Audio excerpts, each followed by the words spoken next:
Hi friends, మనలో చాలామంది లైఫ్లో ఒక్కసారైనా share market, trading, stock market అనే పదాలని విని ఉంటారు.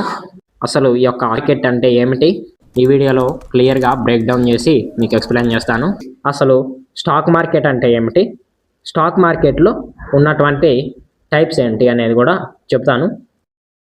స్టాక్ మార్కెట్ అంటే ఏమిటి అంటే, ఇలా వేరియస్ కంపెనీస్ షేర్స్ అన్నీ ఒకే దగ్గర అవైలబుల్గా ఉంటే ఇదే స్టాక్ మార్కెట్ అన్నమాట. మనం ఒక కంపెనీ షేర్ కొంటే మనం ఓన్లీ షేర్కి ఓనర్ అయినట్టు. కానీ వేరు కంపెనీస్ 4-5 కంపెనీస్ యొక్క షేర్స్ కొంటే మన దగ్గర ఒక స్టాక్ ఉన్నట్టు. వేరియస్ టైప్స్ ఆఫ్ షేర్స్ ఉన్నాయి కాబట్టి మన దగ్గర స్టాక్స్ ఉన్నవి, దీన్నే స్టాక్ మార్కెట్ అంటారు. మన దగ్గర ఒకటే కంపెనీ షేర్ ఉంటే మనం షేర్ మార్కెట్లో ఉన్నట్టు. ఇన్ కేస్ మన దగ్గర వేరు కంపెనీస్ మోర్ దెన్ 1 కంపెనీ యొక్క షేర్ ఉంటే మనం స్టాక్ మార్కెట్లో ఉన్నట్టు. మీకు సింపుల్గా అర్థం కావాలంటే స్టాక్ మార్కెట్ అన్నా షేర్ మార్కెట్ అన్నా ఒకటే.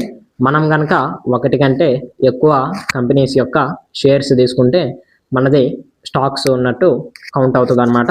దీన్నే స్టాక్ మార్కెట్ అంటారు. అలాగే మనకి ట్రేడింగ్ అంటే అని ఏమిటి అనేది కూడా ఒక డౌట్ ఉంటుంది, అది కూడా మీకు ఎక్స్ప్లెయిన్ చేస్తాను. మనం స్టాక్స్ ఏదైనా షేర్స్ కొని అమ్మడాన్ని ఇలా బై అండ్ సెల్ చేసే ప్రాసెస్నే ట్రేడింగ్ అని అంటారనమాట. మీ యొక్క సపోర్ట్ కోసం మన ఛానల్ని సబ్స్క్రైబ్ చేసుకొని ఇలాంటి ఏదైనా టాపిక్ని ఎడ్యుకేషనల్ పాయింట్ ఆఫ్ వ్యూలో నుండి ఎక్స్ప్లెనేషన్ కావాలి అంటే మన ఛానల్ని రిఫర్ చేస్తూ ఉండండి.